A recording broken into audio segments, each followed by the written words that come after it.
And I think just again, putting yourself in the shoes of who you're trying, whatever product you have, who you're trying to market to. What is it that what are their likes? What are their dislikes? What is it that where's the connection point?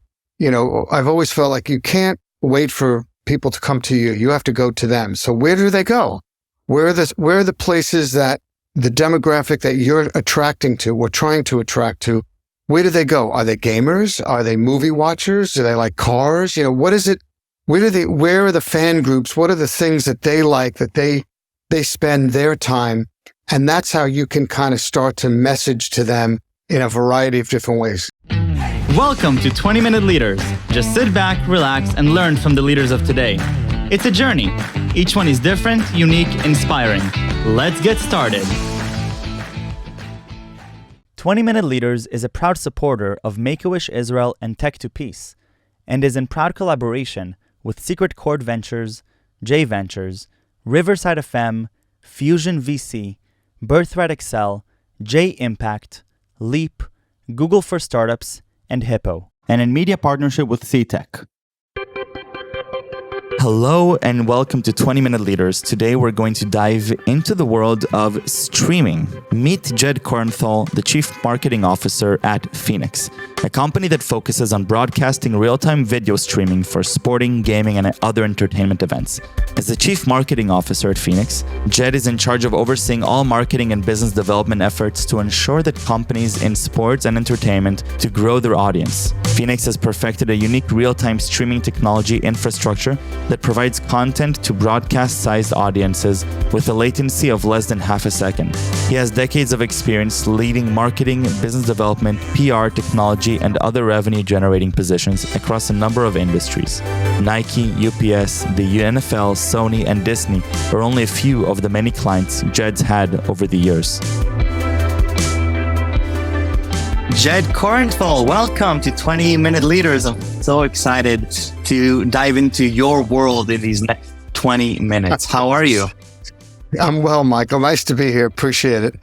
It's great to have you here. And Jed, you're, looking over at the things you've done. Doing marketing is probably really the most exciting parts of where marketing people would be excited about. I mean, that's just that awesome. I mean, I'm really excited to hear about your journey within Sony for almost 12 years, director of marketing, and then obviously the NFL, and the list goes on. We already read it to the audience. So, and today obviously it's Chief Marketing Officer of Phenix, and so a lot to unfold here. And I'll ask exactly as I usually like to ask. Connect the dots for me looking back. If you're looking at sort of your career, your trajectory, what sort of led you on this path? How would you describe it? Yeah, no, it's been quite a path, actually, quite the journey. I think for me, it's always been, I've always tried to look at, the newest trends and the latest things about, what's happening from a marketing perspective and how people are looking at marketing and from different perspectives. So, I was, as you mentioned, I kind of have had sort of two careers, if you will. The first half has kind of been more on the corporate side, where I spent a long time at Sony. I'm a musician by trade, so play the drums since I'm 7 years old, and so I've always had a love for music, and loved working in the music industry for a while at Sony. And from there, I created a cross-platform group that allowed us to work across different Sony business units, mostly with companies in the sports world. And that was sort of on purpose, a goal. And from that, it led to my moving over to the NFL to help run integrated marketing and marketing for the league, which I did for about 3.5 years. And it was a lot of fun. I used to have a lot of good cocktail party jobs, like the music industry and the NFL and all these fun places. But over the past probably 15 plus years, I've been more on the entrepreneurial side, and I've, started a couple of companies. I was able to sell one with my partner and have been at Phenix for about the past 6 years, which is a startup sort of, I say more than a startup, I'd say an early stage company, but very different from working at, big company like Sony. That's for sure. Okay, so I want us to just spend a couple minutes understanding your experience within Sony and the NFL. Let's start with the NFL. Sure. Well, what was that experience like? I mean, doing marketing within the NFL, that must have been crazy. It was a little crazy. It was great. It was great. I loved working there. It's always nice to work in a field or an industry or a company that is essentially selling a product that you love, which is football and sports in general. I'm a huge sports fan. So, being able to be close to football and market the game and, was certainly a lot of fun, but it's a challenge like every job, but you still have to work hard and you got to put in the time and, but I did enjoy it and met a lot of great people. Worked in a variety of different roles within there in terms of working with like the community relations people. I worked on sponsorships and marketing. So yeah, it was a lot of fun. So as you're looking at the different marketing roles, and soon we'll get to what you're doing today with Phenix, but I can already tell that, it feels like you took on a variety of different positions within marketing, right? You were doing different things and different tasks. And so one of the things that I'd love to sort of unpack with you is how those experiences come together to a more holistic view of marketing for you. But so we'll keep that in mind. But take me for a second to what you're doing today within Phenix with broadcasting, with very low latency, similar worlds, sure. And then we'll dive into higher level stuff. Yeah, no, you're right. I mean, I'm sort of someone who always looks for more. So I think that's something to do. But yeah, so Phenix is a really interesting company that was developed, started about 8 or 9 years ago by a guy who came over from Switzerland on a scholarship from Siemens to study streaming, which sounds like nothing today, but this was over 20 years ago. And, streaming was sort of in its infancy. So he was quite the visionary and is quite the visionary. And built this platform that we now operate on. And it's just amazing that we're able to stream video, around the world with less than half a second of delay or latency. So, you and I are using a technology that allows us to video chat in real time. Imagine if you and I were talking to 100 million people or 10 million people at the same time. And that's essentially what our technology does. We can stream a sporting event to the masses while everybody is watching it at the same time in real time. So it's as though you're all at the stadium or at the racetrack or the arena or whatever, the pitch or whatever your sport of choice is. But we've kind of eliminated some of the issues that have been plaguing streaming for some time. So let's talk about those issues for a second. Streaming has been around. Sporting events have been around longer than, streamed sporting events have been longer around than have been. Where have been the bottlenecks over the years, and how, and then I'd love to understand also from a marketer, how do you position the differentiation of different companies in this field? Sure. So yeah, you're right. Streaming's been around for over 20 years, streaming content. And, most of the companies that stream content today use a certain form of technology, and, all the broadcasters and Facebook and YouTube and, most of the companies that people know of that from where they stream, are using the same kind of technology. And although it was designed to stream to a large audience, it does have some, innate problems. And the biggest one is latency or delay in the stream. So, it's as though, I'm sure people in the audience have experienced this where you watch a game and then you get a text or a tweet or you hear something from your neighbor about a goal that was scored or a play that happened and you haven't yet seen it. So that kind of delay of watching is what most of us have experienced in the traditional streaming landscape. But our technology uses a newer protocol. And what we've done is we've kind of added some proprietary technology to it.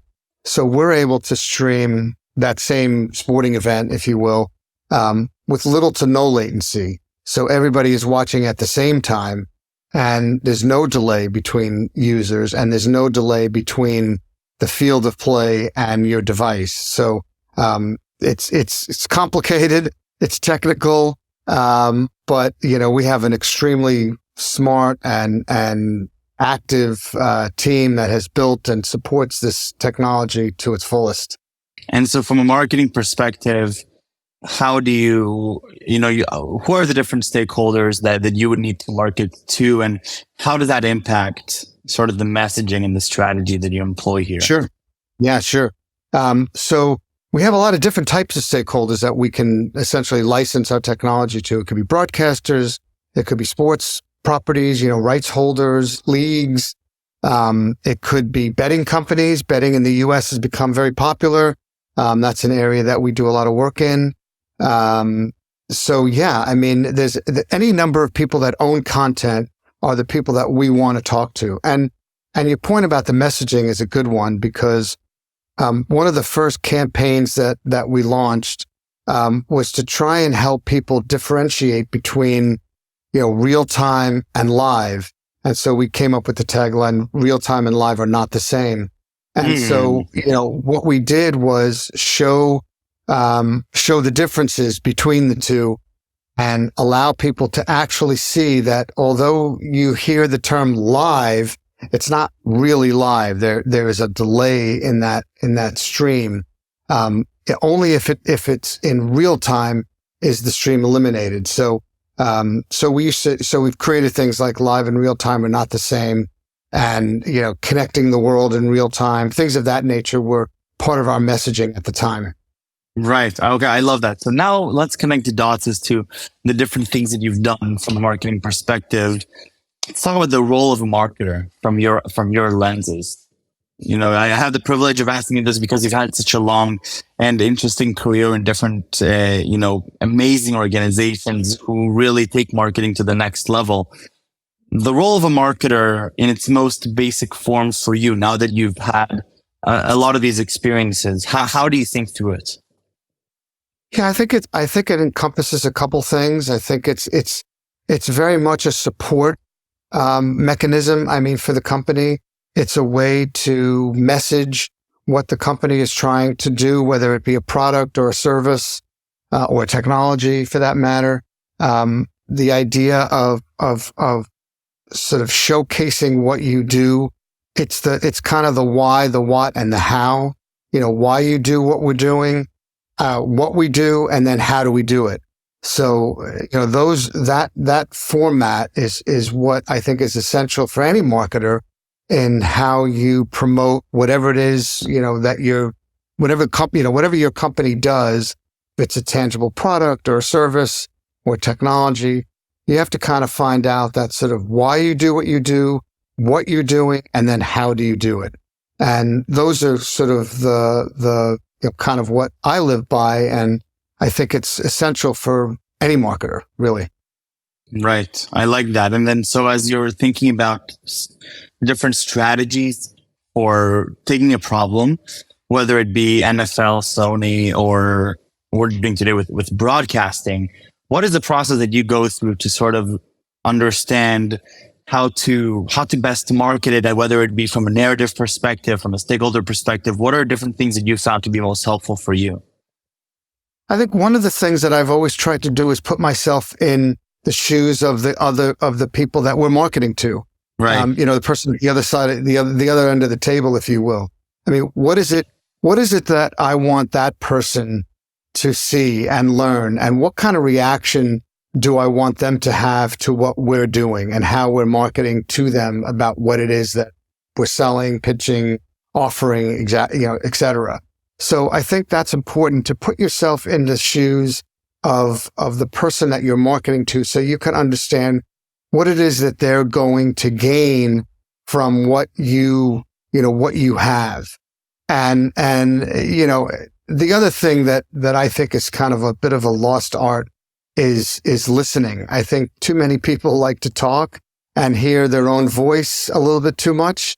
I think it's really important to listen to the people that you're meeting with, listen to what they're saying, what they're not saying, try and read the room, really understand what the objectives are of the company and what you're trying to achieve, and then take that information and then come up with the right plan. But how do you actually go about and check that you've successfully put yourself in those shoes? Because that is something that, as in kindergarten, I was told that that's what I should aim to do. And since then I've been figuring out really what's the right way to do that. So how do you even go about fathoming this? Well, I mean,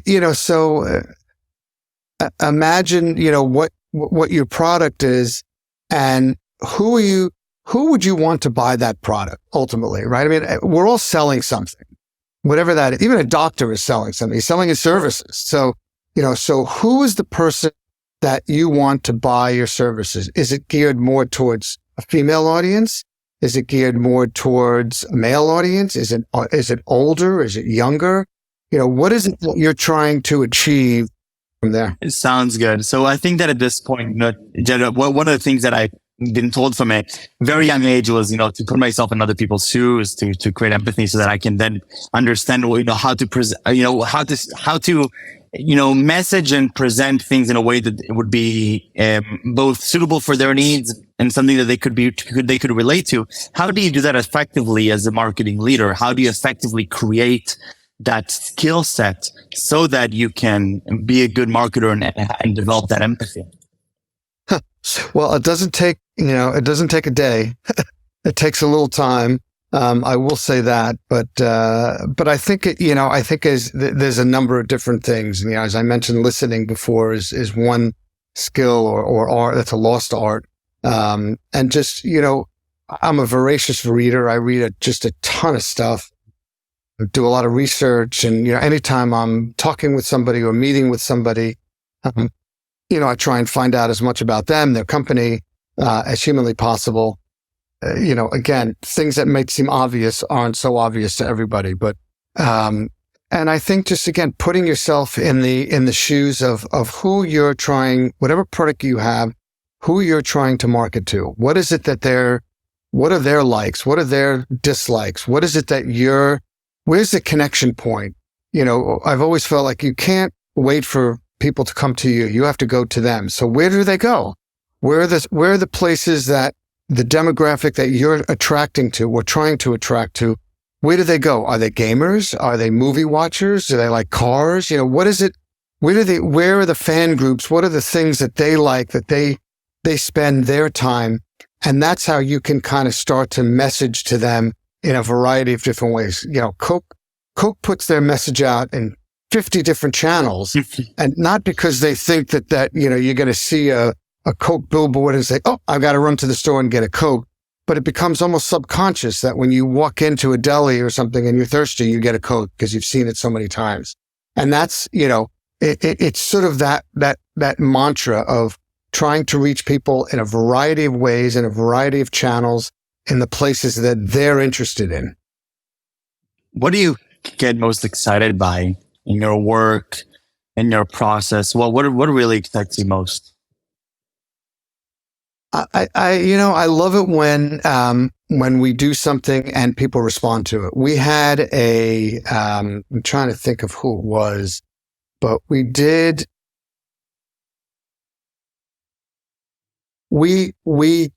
sort of a targeted email and newsletter blast to a bunch of people, but we did it in such a way that it was the way we worded it was very specific. And what was so fascinating to me is that we had gotten someone from a company that we had been trying to reach and were having trouble reaching. Someone from that company actually reached out to us and said, I saw what you're doing. This really makes a lot of sense. I'd very much like to talk to you about what you're doing. So, when you get that kind of engagement, when you get that kind of response, it just makes everything that you're doing worthwhile. I love it. Jed, I really want to thank you for coming on and for sharing these 20 minutes with me. It sounds like you've had quite a few experiences that were both very, very positive, and really it sounds like fundamentally the key understanding, have understand where, the other side is, what is the right messaging for them, being able to be adaptive to the different needs and the different circumstances of what you're offering. And that versatility with empathy is at the end what makes for a good marketer. So again, thank you for this time and this energy. And I look forward to sharing this with the world. Excellent, Michael. Great to speak with you. Thank you.